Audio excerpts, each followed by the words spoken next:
ప్రవర్తించాలి, ఏ విధంగా ఉండాలి అనేది జ్ఞానం.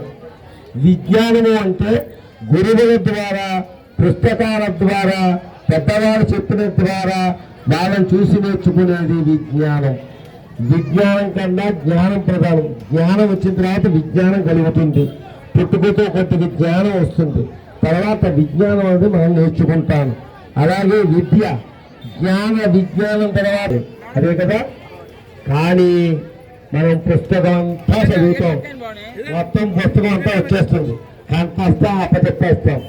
కానీ పరీక్షా సమయంలో కానీ ఎవరైనా పెద్దవాళ్ళు అడిగినప్పుడు కానీ ఆ యొక్క ప్రశ్నకి సమాధానం స్ఫురించి జ్ఞాపకం రాదు, సమయం వృధా అవుతుంటుంది. ఒక పక్కన మనం సమయం అయిపోతుంది, పరీక్షా సమయం అని ఎంతో ఆవేదంగా బాధపడుతుంది అంటారు. మేధస్సు అంటే మేధావితనం, జ్ఞానం నిలవ ఉండేది. అలాగే మనం ఏదైనా సంపాదించడం గొప్ప కాదు, అది నిలుపుకోవడం గొప్ప.